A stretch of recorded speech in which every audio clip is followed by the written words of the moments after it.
नमस्कार साथियों, मैं आनंद चौहान आप सभी का हार्दिक स्वागत करता हूं आज के एक नई वीडियो में। तो भाई जैसा कि आप सभी को पता है कि हम एसएससी जीडी 2025 की आरडब्ल्यूए न्यू बुक में हिंदी एसएससी जीडी 2025 की जो रोजगार विद अंकित भाटी सर की बुक है उसका मैं काफ़ी दिनों से सॉल्यूशन लेकर चल रहा था। तो भाई कल जो इसकी क्लास हुई थी जिसमें हमने गद्यांश वाले चैप्टर को हमने पूरी तरीके से इस बुक को कंप्लीट कर लिया है। और इस बुक में मैंने आपको कल की क्लास में बताया भी था कि इस बुक में टोटल आपके 5 प्रैक्टिस सेट दिए गए हैं प्रैक्टिस करने के लिए, जिनमें से आज मैं आप लोगों को सेट नंबर 1 और सेट नंबर 2 यानी कि मैं आपको इसमें दो प्रैक्टिस सेट करवाने वाला हूं 20-20 क्वेश्चन के, यानी कि टोटल 40 क्वेश्चंस में आज के इस वीडियो में कवर करने वाला हूं। ये इसको मैं चाहता तो प्रैक्टिस सेट 1 प्रैक्टिस सेट 2 करके अलग अलग वीडियो बनाता, लेकिन मैं इसको कम समय में आपको ये बुक जल्दी से जल्दी कंप्लीट कराना चाहता था। तो बुक तो कंप्लीट हो गई है, अब हम करेंगे प्रैक्टिस। अभी तक आप लोगों ने इस बुक में जितना पढ़ा जितना सीखा बहुत ही अच्छे से सीखा होगा, सब कुछ आप लोगों ने सारी वीडियोस देख ली होगी, प्रैक्टिस भी कर ली होगी। अब आप लोगों को मैं कराऊंगा इसका प्रैक्टिस सेट, ठीक है भाई। इसमें 5 प्रैक्टिस सेट हैं, इस पांचों प्रैक्टिस सेट में आप लोग क्या परफॉर्मेंस देने वाले हैं ये आप लोग भाई अच्छी तरीके से जानते हैं। उम्मीद करते हैं आप लोगों का जो परफॉर्मेंस रहेगा इन 20 में से 20 क्वेश्चन में से आप लोग 100% स्कोर करने की कोशिश करेंगे। आज मैं आपको प्रैक्टिस सेट 1 और प्रैक्टिस सेट 2 कराने वाला हूं। प्रैक्टिस सेट 1 में आप लोगों का क्या स्कोर रहेगा और प्रैक्टिस सेट 2 में जो भी स्कोर रहेगा, तो आप प्रैक्टिस सेट 1 और प्रैक्टिस सेट 2 का जो भी स्कोर आएगा आपका, वो आप लोग हमें कमेंट करके वीडियो के लास्ट में जरूर बताएंगे। मैं हर सभी लोगों की कमेंट चेक करता हूं, तो जो भी कमेंट करेगा मैं सभी की कमेंट चेक करूंगा, सबका रिप्लाई दूंगा, ठीक है भाई। जिसका जो भी स्कोर आएगा वो कमेंट करके बताएगा। सेट 1 और सेट दोनों का अलग अलग स्कोर काउंट करते रहिएगा। तो चलिएगा भाई, सभी लोग आ जाएंगे क्लास में प्रैक्टिस करने के लिए। बहुत ही शानदार क्लास रहने वाली है आज की, और सभी लोग वीडियो को शुरू से लेकर एंड तक जरूर देखिएगा, तभी आपको सब कुछ क्लियर होगा। और वीडियो को बीच में स्किप तो बिल्कुल भी ना करें, ठीक है भाई। तो चलिएगा, सभी लोग आ जाएंगे, वीडियो को शेयर कर देंगे। वीडियो पसंद आ जाए तो भाई वीडियो को लाइक कर देना, क्योंकि भाई आपके द्वारा किया गया एक एक लाइक हमें दोस्तों बहुत ही ज़्यादा मोटिवेट करता है। तो हम बिना टाइम वेस्ट के अपने प्रैक्टिस सेट को स्टार्ट करते हैं। तो आज का प्रैक्टिस सेट 1 आपके सामने आता हुआ। तो भाई प्रैक्टिस सेट 1 आपके मोबाइल की स्क्रीन पर लग चुका है भाई, ठीक है। ये जो दोस्तों आज का हमारा रहेगा पैटर्न, ये हमारा प्रैक्टिस सेट नंबर 1 रहने वाला, ठीक है। आज का जो सेशन है ये हमारा प्रैक्टिस सेट 1 है, इसके बाद हम दूसरा प्रैक्टिस सेट भी आज ही कंप्लीट करेंगे। तो भाई प्रैक्टिस सेट नंबर 1 हमारा स्टार्ट होता है। तो चलिएगा भाई, यहाँ से हम क्वेश्चन को थोड़ा सा जूम कर देते हैं ताकि आपको क्वेश्चन बिल्कुल सही तरह से दिखाई दे। तो भाई पहला क्वेश्चन आ चुका है। भाई आप लोगों को मैंने सार्थक शब्द और अर्थ की दृष्टि से शब्द कितने प्रकार के होते हैं मैं आपको सब कुछ पढ़ा चुका हूं कि भाई अर्थ की दृष्टि से शब्द 2 प्रकार के होते हैं, सार्थक और निरर्थक होते हैं। तो क्वेश्चन नंबर 1 क्या कह रहा है आपसे? क्वेश्चन नंबर 1 में दिया गया कि निम्नलिखित वाक्य में रेखांकित भाग के लिए एक सार्थक शब्द ज्ञात कीजिए। खुदा सब जगह है। खुदा किसको बोलते हैं? ईश्वर को, भगवान को, गॉड को बोलते हैं। तो जो अंडरलाइन है ये कि खुदा सब जगह है, इनमें से आपको एक सार्थक शब्द बनाना है। सार्थक शब्द का मतलब होता है कि शब्द कैसा हो, अर्थ हो, अर्थ स्पष्ट होना चाहिए, शुद्ध होना चाहिए। खुदा अलौकिक है, खुदा लौकिक है, खुदा निराकार है, खुदा सर्वव्यापी है। तो भाई देखो, सब जगह का सबसे पहले तो आपको अर्थ पता होना चाहिए कि सब जगह का मतलब होता क्या है। तो मैं आपको बता दूं, सब जगह का मतलब होता है कि ईश्वर सब स्थान पर है। भाई देखो, निराकार जिसका कोई रूप ना हो, उसी प्रकार से सब जगह का जो अर्थ होता है वो होता है सर्वव्यापी से, क्योंकि सर्वव्यापी का जो अर्थ है वो क्या आता है? सर्व, या सर्व का मतलब होता है सभी, और व्यापी मतलब या स्थानों पर, यानी कि जो सभी स्थानों पर है उसी को हम क्या कहते हैं? सर्वव्यापी कहते हैं। तो इसका मतलब है फोर्थ पहले वाले क्वेश्चन का आंसर क्या आएगा भाई? ऑप्शन नंबर डी इस क्वेश्चन का बिल्कुल करेक्ट आंसर हो जाएगा। बोलो बात समझ में आ गई यहां तक की नहीं? भाई कमेंट करके थम्स अप भी कर दिया करो, जिससे मुझे पता तो चले कि हाँ आप लोगों को ये क्वेश्चन आ गया है। और यदि आप लोगों को क्वेश्चन आ गया है तो आप अपना क्वेश्चन का स्कोर काउंट करते रहिएगा, वीडियो के लास्ट में बताना है, ठीक है। तो पहला क्वेश्चन का आंसर क्या था भाई? ऑप्शन नंबर डी सर्वव्यापी हो जाएगा। क्लियर? बिल्कुल आसान था। अगला क्वेश्चन, भाई देखो मैंने आपको विलोम शब्द बहुत अच्छे तरीके से करवाए हैं। इनकार, इनकार का मतलब क्या होता है? मना करना। तो इनकार का दोस्तों में क्या बताना है? विलोम शब्द बताना है। बताओ जल्दी से सभी लोग, इनकार शब्द का विलोम शब्द क्या होगा? देखो, इनकार का मतलब होता है क्या? मना कर देना। और इसका विलोम शब्द क्या होगा? हाँ कर देना, उसको बोलते हैं इकरार करना। ऑप्शन नंबर ए बिल्कुल इसका सही जवाब हो जाएगा भाई। मना कर दोगे तो इनकार और मना कैसे भाई? ये दोनों कैसे हो जाएंगे? सेम सेम हो जाएंगे, दोनों का अर्थ सेम है, जबकि ये नहीं होगा। हैवान होगा नहीं, हुक्म आदेश नहीं होगा। इकरार वाला ऑप्शन बिल्कुल सही है, फर्स्ट सेकंड का ऑप्शन नंबर ए इस क्वेश्चन का बिल्कुल करेक्ट आंसर हो जाएगा। उम्मीद करते हैं आप लोगों ने ए ऑप्शन बिल्कुल सही दिया होगा।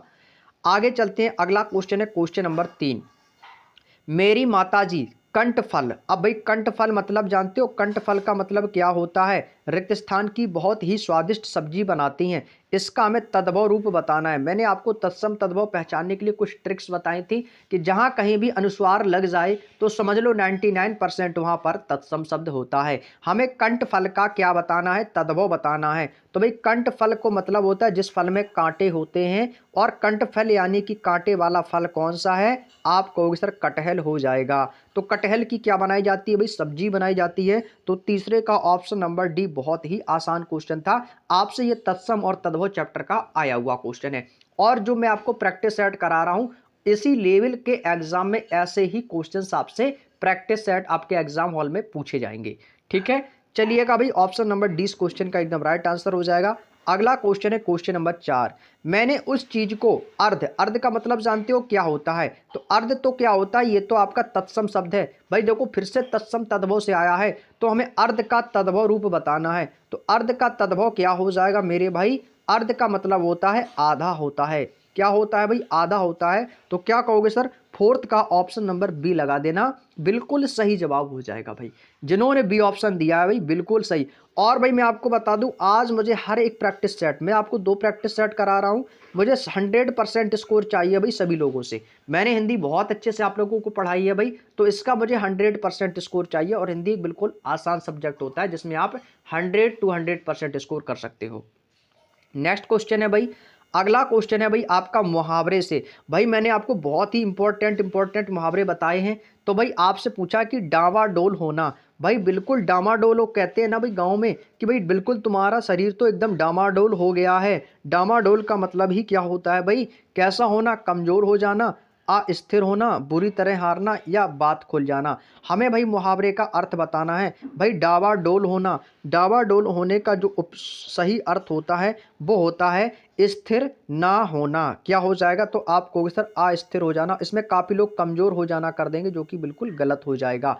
भाई अस्थिर होना क्या हो जाएगा भाई? आपका शरीर स्थिर अवस्था में नहीं है, अस्थिर हो जाना। ऑप्शन नंबर 20 क्वेश्चन का आंसर हो जाएगा। अगला क्वेश्चन पे चलते हैं भाई। अगला क्वेश्चन आपको बताना है कि रेखांकित शब्द में सार्थक शब्द ज्ञात कीजिए। हमें दिए गए रेखांकित शब्द का सार्थक शब्द बनाना है। इस बात को गुप्त ही रखना। गुप्त का मतलब जानते हो क्या है? गुप्त का अर्थ ही हमें सार्थक शब्द में बदलना है। इस बात को गुप्त ही रखना, जिस पर अंडरलाइन है हमें केवल उसका ही सार्थक बताना है। ठीक है, तो गुप्त का मतलब जानते हो क्या होता है? सभी को पता है, गोपनीय। बात को गोपनीय रखना, तो गुप्त ही रखना है, मतलब इसको हम ऐसे भी बोल सकते हैं कि इस बात को गोपनीय रखना। ऑप्शन नंबर 20 क्वेश्चन का बात बिल्कुल सही है। गुप्त रखने का मतलब किससे है? गोपनीय से हो जाएगा। भाई मैंने आपको पर्यायवाची शब्द भी बताए थे, बोलो बताए थे या नहीं? आप कहोगे जी सर बताए थे। तो ये पत्थर का पर्यायवाची शब्द क्या होता है? पत्थर का पर्यायवाची शब्द क्या होता है? तो आप कहोगे सर पति नहीं होता है, समीप तो निकट और पास का होता है, प्रारंभ शुरू का होता है, भाई पाषाण हो जाएगा भाई। पत्थर का क्या हो जाएगा भाई? पाषाण हो जाएगा। और पत्थर को पाषाण के साथ साथ ही इसको हम पाहन भी बोलते हैं। क्या बोलते हैं भाई?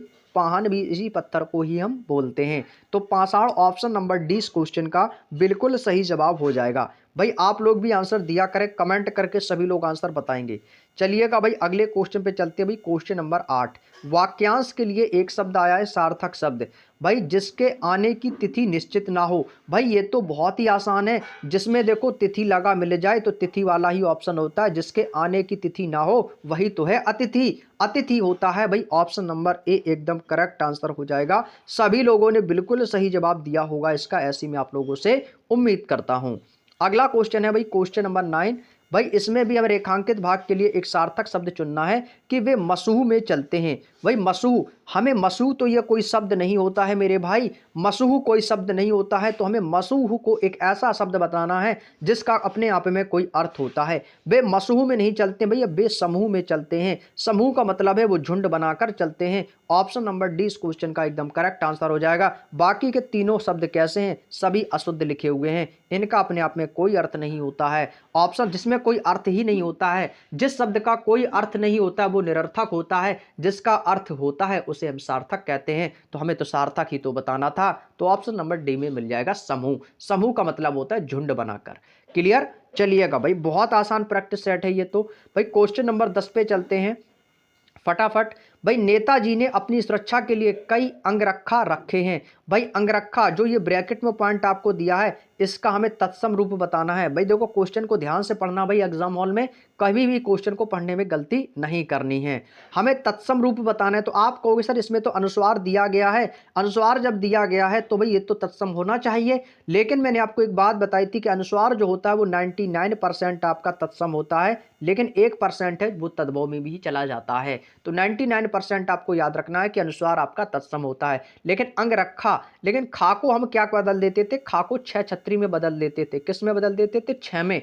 तत्सम को तद्भव बनाने में, जहां पर छह छत्री आ जाता है वो हमेशा तत्सम हो जाता है, और जहां कहीं पर भी खा आ जाता है वो आपका तद्भव हो जाता है। हमें तो भाई तत्सम बताना था, तो अंगरक्षक हो जाएगा। भाई क्या हो जाएगा मेरे दोस्त? आप कहोगे सर अंगरक्षक हो जाएगा, अंगरखा का मतलब क्या हो जाएगा भाई? अंगरक्षक हो जाएगा, भाई उसकी रक्षा करने वाला बॉडीगार्ड। ठीक है, चलिएगा भाई अगला क्वेश्चन है क्वेश्चन नंबर 11। भाई ये आपका वर्तनी से आया है, मैंने आपको वर्तनी वाला भी चैप्टर पढ़ाया है, सारी वीडियोस प्लेलिस्ट में पड़ी हुई हैं, नहीं देखी है तो देख लो और प्रैक्टिस कर लो भाई। ठीक है, वर्तनी का मतलब होता है शुद्ध और अशुद्ध। मानव का कल्याण ही मनुष्य का धर्म है। भाई इसमें से आपको गलत वर्तनी पहचाननी है। भाई कल्याण कोई शब्द नहीं होता है मेरे दोस्त, कल्याण नहीं होता। भी क्या होता है? तो आपको सर कल्याण होता है। क्या होता है मेरे भाई? कल्याण होता है, कल्याण नहीं होता। तो गलत कहां पर है भाई? ऑप्शन नंबर सी में है, कल्याण एकदम गलत लिखा है। बोलो हाँ या ना। आप कहोगे सर हाँ, हाँ बिल्कुल सही बात है भाई, 11 का सी आंसर एकदम करेक्ट आंसर हो जाएगा। भाई जल्दी से थम्स अप करो, किसके अभी 11/11 स्कोर चल रहा है भाई इस प्रैक्टिस सेट 1 में। कमेंट कर दो, थम्स अप कर दो सभी लोग। अगला क्वेश्चन है, हर माता पिता चाहते कि उनका बच्चा एक आदर्श छात्र बना जो दूसरों से लिए प्रेरणा स्रोत बन सके। भाई इसमें है क्या? अशुद्धि है, त्रुटि है। तो भाई इसमें बोला है कि जिसमें मात्राओं में संबंधी अशुद्धियां हैं, यदि कोई गलती नहीं है तो कोई त्रुटि नहीं है का चुनाव करना है। तो भाई देखो त्रुटि तो भाई मिल गई है क्योंकि वाक्य बहुत अटपटा है। हर माता पिता चाहते हैं कि उनका बच्चा, एकदम सही है भाई। हर माता पिता चाहते हैं कि उनका बच्चा, ये तो एकदम सही है।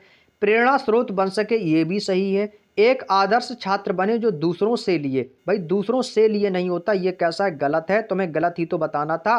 दूसरों से लिए नहीं भाई, दूसरों के लिए होता है, के लिए होता है। तो भाई त्रुटि कहां पर है? तो आप कहोगे सर ऑप्शन नंबर सी में त्रुटि है। तो इस क्वेश्चन का हमें गलत वाला ही जवाब बताना था, ऑप्शन नंबर सी इस क्वेश्चन का एकदम राइट आंसर बनेगा। बोलो बात समझ में आ गई भाई? बात समझ में आ गई हो तो भाई वीडियो को लाइक कर दो। लाइक करने में आपका भाई कुछ नहीं जाएगा, बस मुझे एक मोटिवेशन मिल जाएगा कि हाँ मैं आप लोगों के लिए बहुत अच्छा काम कर रहा हूं, जिससे मुझे एक मोटिवेशन मिले और मैं आगे भी आप लोगों के लिए ऐसे ही वीडियोस कंटिन्यू लाता रहूं। अगला क्वेश्चन आपके सामने आता हुआ क्वेश्चन नंबर 13। इसमें आपको रिक्त स्थान से संबंधित सही विकल्प को चुनना है। भाई बोला है कि किसी बीमारी में पड़कर फिर उसके इलाज के लिए इधर उधर भागना और बहुत खर्चा करना, इससे हिसाब है? भाई नहीं। इससे मुताबिक है, इससे विकास, या इससे बेहतर है? भाई इससे तो बेहतर है। भाई इससे तो बेहतर है भाई, बिल्कुल सार्थक शब्द और एकदम सटीक ऑप्शन मिला है मुझे कि भाई इधर उधर भागने और खर्चा करने, इससे बेहतर है कि आज से ही योग के लिए वक्त निकालो, आज से ही योगा करने लगो भाई। यानी कि इससे बेहतर है या अच्छा है, इससे अच्छा है कि आप लोग योग करने लगेंगे। ठीक है भाई, 13 का ऑप्शन नंबर डी एकदम करेक्ट आंसर है, और जिन्होंने डी ऑप्शन दिया भाई उनका आंसर एकदम सही जवाब हो जाएगा। चलिएगा भाई मैं अगले क्वेश्चन पे चलता हूं। अगला क्वेश्चन आता है आपके सामने क्वेश्चन नंबर 14 है। भाई देखो इसमें आपका त्रुटि संबंधी क्वेश्चन दिया गया है, इसमें भी अशुद्धियां हैं कुछ। पहले तो वाक्य को पढ़ो आप लोग, इसके बाद आपको आंसर करना है कि त्रुटि कहां पर है। राष्ट्र केवल जमीन का टुकड़ा ही नहीं बल्कि हमारी सांस्कृतिक विरासत होती है, जो हमें अपने पूर्वजों से परंपरा के रूप में प्राप्त होती है। बताओ क्या कोई त्रुटि है इस वाक्य में? बोलो बोलो, क्या इसमें कोई त्रुटि है? भाई मुझे तो यहां पर कहीं पर भी कोई भी त्रुटि नजर नहीं आ रही है। तो जब त्रुटि नजर ही नहीं आ रही है, क्योंकि राष्ट्र केवल जमीन का टुकड़ा ही नहीं, बिल्कुल सही है, बल्कि हमारी सांस्कृतिक विरासत होती है, एकदम सही है, जो हमें अपने पूर्वजों से परंपरा के रूप में प्राप्त होती है। भैया कोई त्रुटि नहीं है भाई, ऑप्शन नंबर ए लगा दो जल्दी से।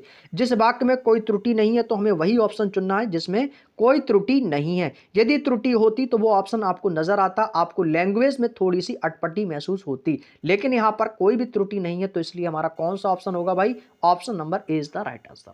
अगला क्वेश्चन है क्वेश्चन नंबर 15। भाई मैं थोड़ा सा फास्ट चल रहा हूं प्रैक्टिस सेट को लेकर, ताकि दोनों प्रैक्टिस सेट एक सही समय में आपके कंप्लीट हो सके।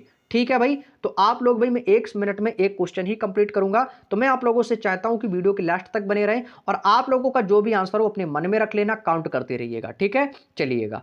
अगला क्वेश्चन है, विलोम शब्द का आया है भैया, विलोम शब्द का, उसने बड़े ही आग्रह रिक्त स्थान से मेरे साथ बातचीत की है। आग्रह, जो आपका ये ब्रैकेट में पॉइंट दिया जाता है या अंडरलाइन में जो पॉइंट दिया जाता है, वही का उसी का हमें विलोम शब्द निकालना है। तो आग्रह का क्या होता है, मैंने आपको ये बताया है। आग्रह का विलोम शब्द क्या होता है मेरे भाई, दुराग्रह होता है। ऑप्शन नंबर सी, आग्रह का क्या होता है, दुराग्रह होता है। बिल्कुल करेक्ट है भाई, कोई दिक्कत नहीं है भाई। विकीर्ण का क्या हो जाएगा भाई, संकीर्ण होता है। विकीर्ण का विलोम शब्द यदि पूछा जाएगा तो संकीर्ण है। आहत का क्या हो जाएगा, अनाहत हो जाएगा। आहत का क्या हो जाएगा, अनाहत। और रोहड़ का क्या हो जाएगा भाई, रोहड़। रोहड़ का क्या हो जाएगा, अवरोहड़ हो जाएगा।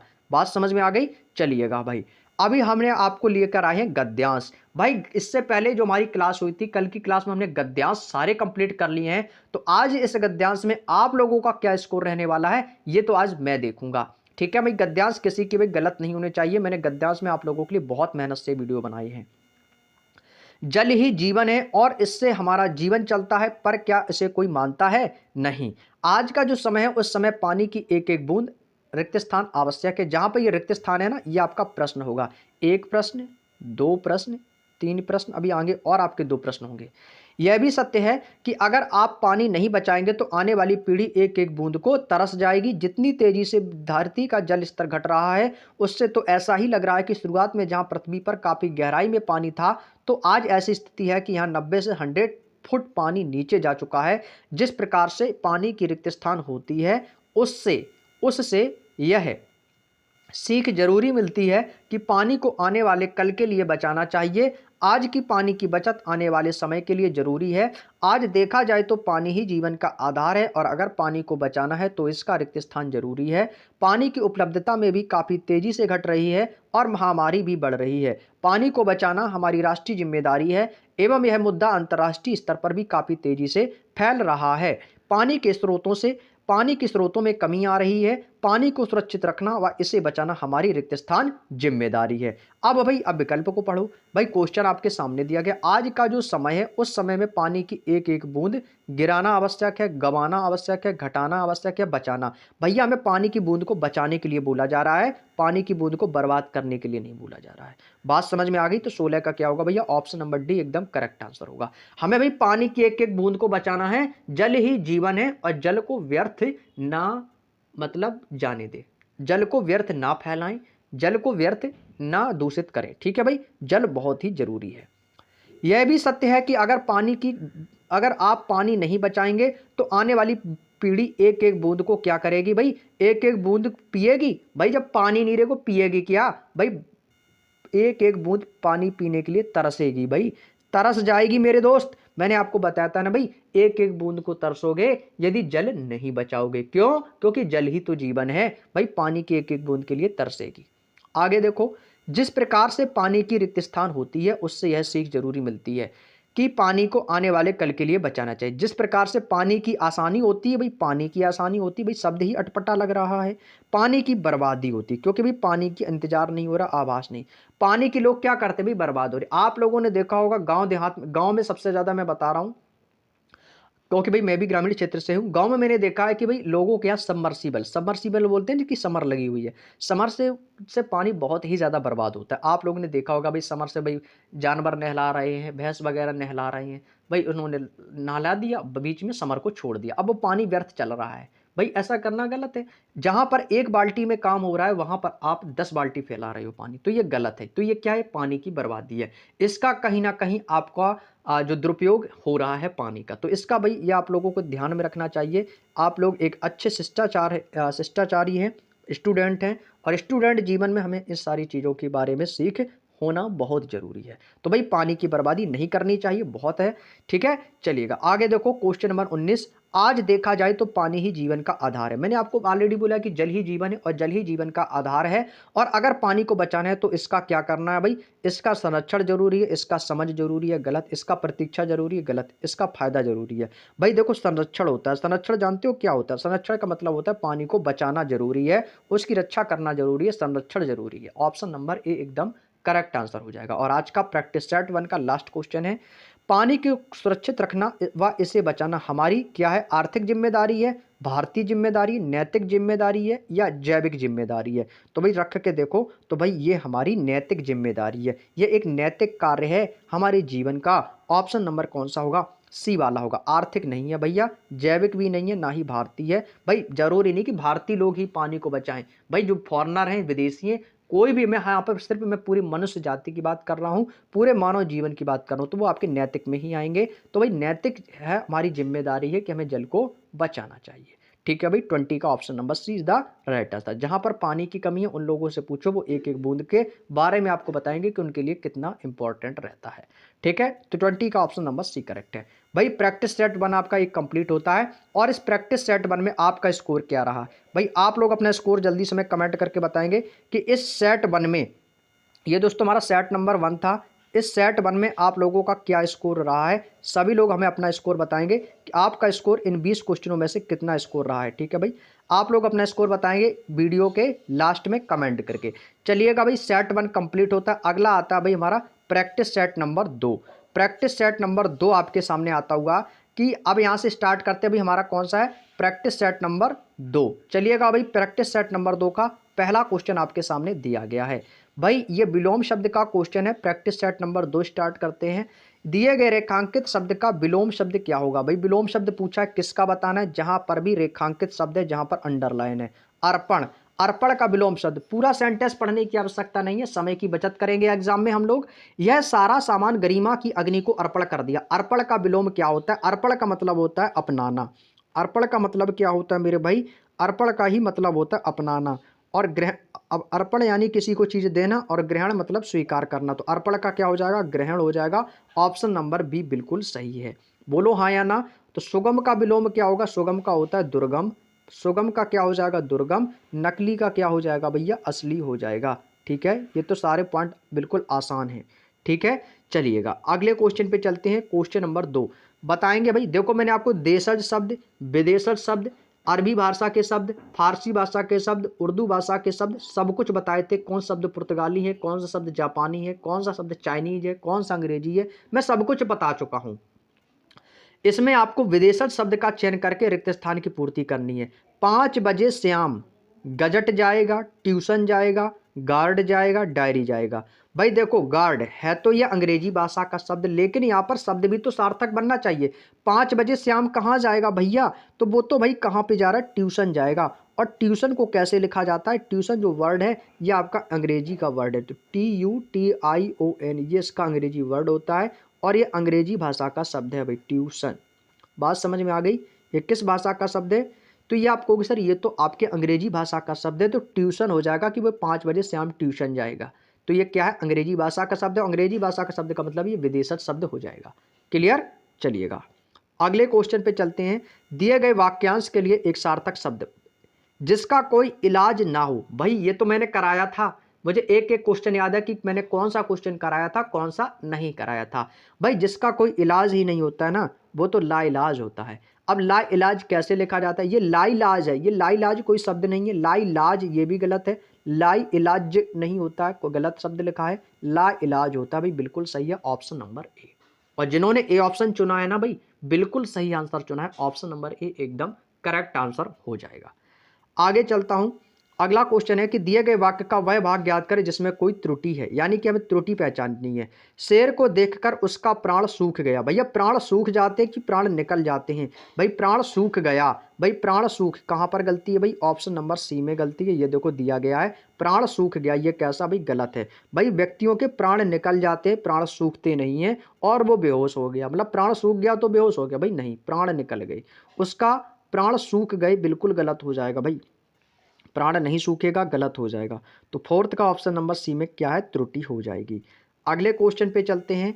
दिए गए वाक्य में रेखांकित शब्द का तत्सम। भाई देखो होंठ, होंठ का तत्सम बताना है। तो भाई तत्सम शब्द जो होते हैं वो कहाँ से लिए गए होते हैं, तो आप कहोगे सर ये तो संस्कृत से लिए गए होते हैं। जो संस्कृत के शब्द होंगे वो सभी तत्सम होंगे। तो होंठ का संस्कृत शब्द में बनाएंगे तो क्या बनेगा, ओष्ठ।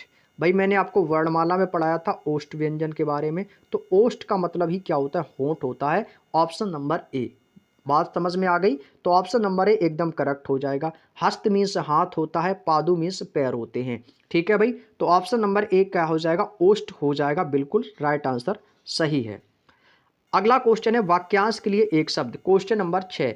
जो भला बुरा ना समझता हो, वाक्यांश के लिए एक शब्द से आया हुआ क्वेश्चन है कि जो भला बुरा ना समझता हो उसे क्या कहते हैं? अविवेकी कहते हैं, अविभाज्य कहते हैं, अविभक्त कहते हैं या अविचारित कहते हैं। मैंने आपको एक बात भी बताई थी कि आ का मतलब क्या होता है? आ का अर्थ होता है ना, ये नेगेटिव में जाता है, मना करना या ना, नेगेटिव सेंस होता है। तो जो नहीं समझता है, देखो सभी में आ लगा हुआ है, सभी में आ लगा हुआ है, तो आ का मतलब है ना से। ठीक है, तो जो भला भला और बुरा ही नहीं समझता उसको कहते हैं विवेकी, अविवेकी कहते हैं। कहते हैं ना कि तुम विवेकशील नहीं हो, तुम्हारे अंदर विवेक नहीं है कि तुम पहचान नहीं सकते हो कि क्या भला है क्या बुरा है, उसे हम अविवेकी कहते हैं। ऑप्शन नंबर ए इस क्वेश्चन का एकदम राइट आंसर हो जाएगा। अगला क्वेश्चन है क्वेश्चन नंबर 7।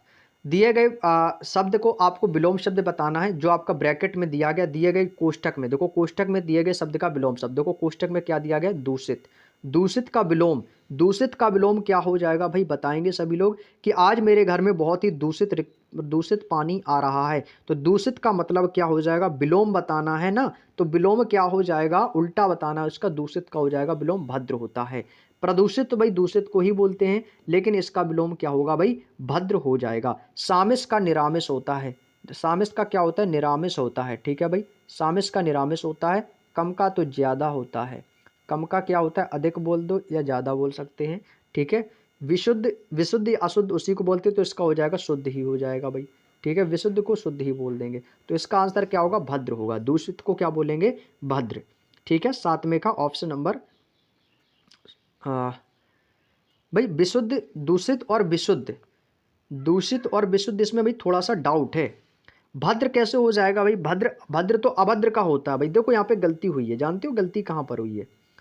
देखो गलती जो हुई है ना वो कहाँ पर भाई? मैं कहूँ दूषित का तो भद्र थोड़ी, अभद्र, भद्र का अभद्र होता है। भद्र का यदि मैं बात करूंगा ना तो भद्र का अभद्र होता है भाई, इसका होता है। ठीक है, दूषित की बात करें तो कम का ज्यादा हो गया भाई। ठीक है, कम का अधिक भी बोल देंगे, कम का अधिक हो जाएगा। ठीक है, सामिस का निरामिस हो गया भाई, सामिस का निरामिस हो गया, और दूषित का विशुद्ध ही बोलेंगे भाई। ठीक है, विशुद्ध। तो ऑप्शन नंबर डी इस क्वेश्चन का करेक्ट आंसर आएगा भाई, सातवें का। ठीक है भाई, सातवें का डी ही आएगा, क्योंकि भद्र तो अभद्र का होता है, ये तो मुझे पता था।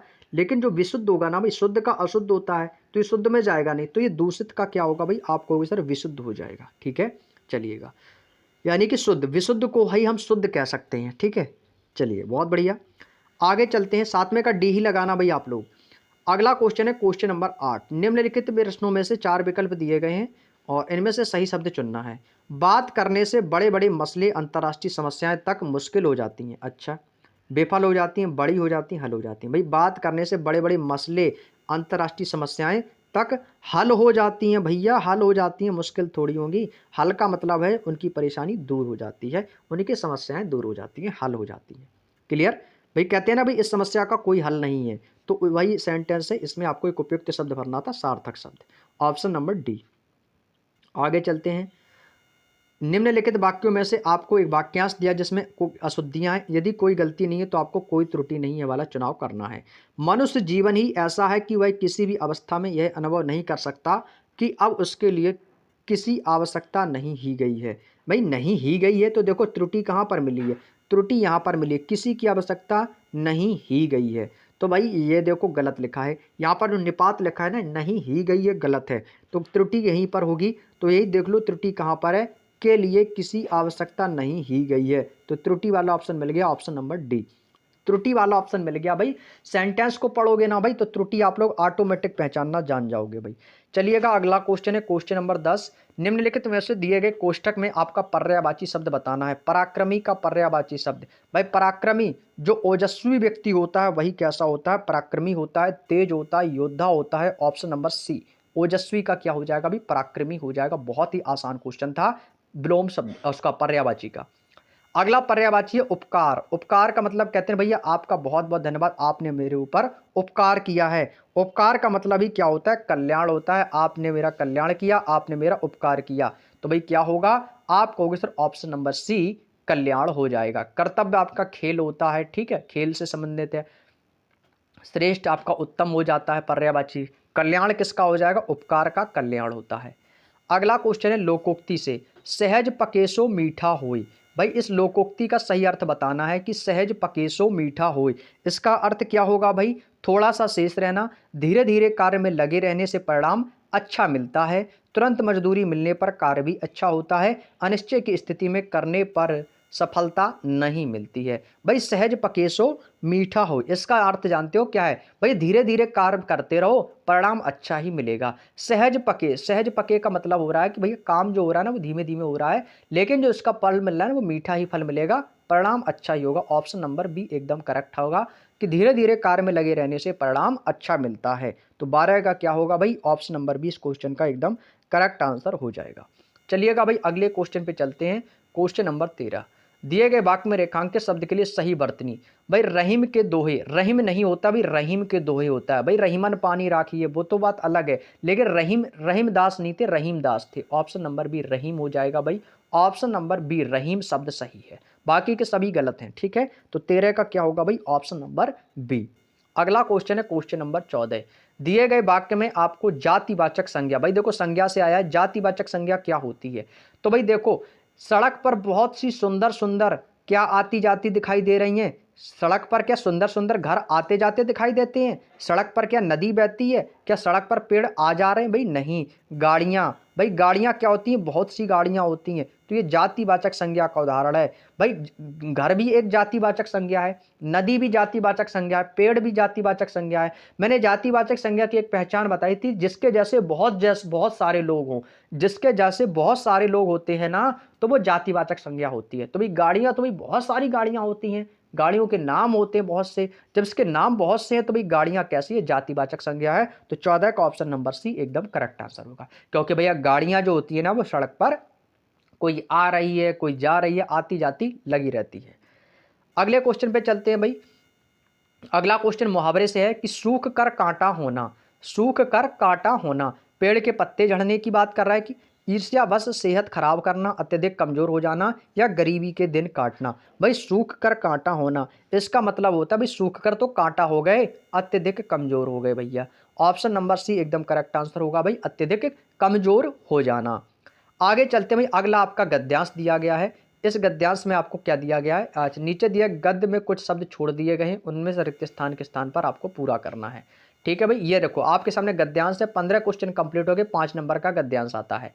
धार्मिक व्यवस्था में ऐसे अनेक उदाहरण हैं जहां अत्यंत विषम, ऑप्शन पढ़ो, अवस्था है, विषम अवस्था होती है, विषम अलौकिक में भी मानवता पर आधारित, विषम संवेदना में भी, विषम परिस्थिति में। भाई परिस्थिति कैसी होती है? भाई विषम परिस्थितियों में भी, भाई परिस्थिति बोलते हैं ना कि भाई, भाई क्या कहते हैं कि भाई बड़ी ही विषम परिस्थिति में चल रहा हूं। भाई विषम क्या होती? परिस्थिति होती है। ऑप्शन नंबर डी एकदम करेक्ट आंसर बैठेगा यहाँ पे।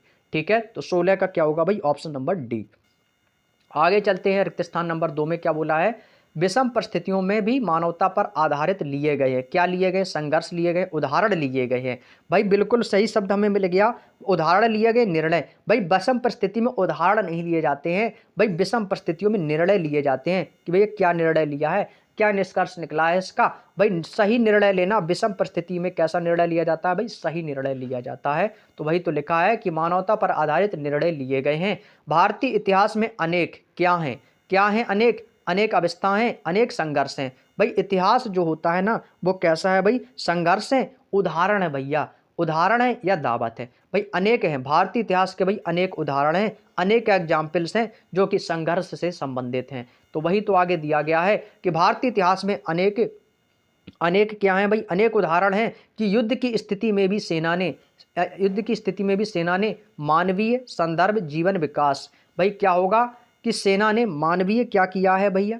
मानवीय जीवन, मानवीय भावना, और क्या होगा? तो आप कहोगे सर यहाँ पर आएगा मानवीय आएगा क्या? तो जी हाँ भाई बिल्कुल सही है, मानवीय भावना या मानवीय जीवन कह सकते हैं। ऑप्शन नंबर ए इसका एकदम करेक्ट आंसर होगा। तो मानवीय भावना और किसका उदाहरण प्रस्तुत किया है? मानवीय और नैतिकता का उदाहरण, मानवीय और उचित का उदाहरण। भाई देखो मानवीय और उचित का उदाहरण तो नहीं होगा, मानवीय और मुद्दा का उदाहरण भाई नहीं, मानवीय और प्रारंभ का उदाहरण नहीं, मानवीय और नैतिकता का उदाहरण।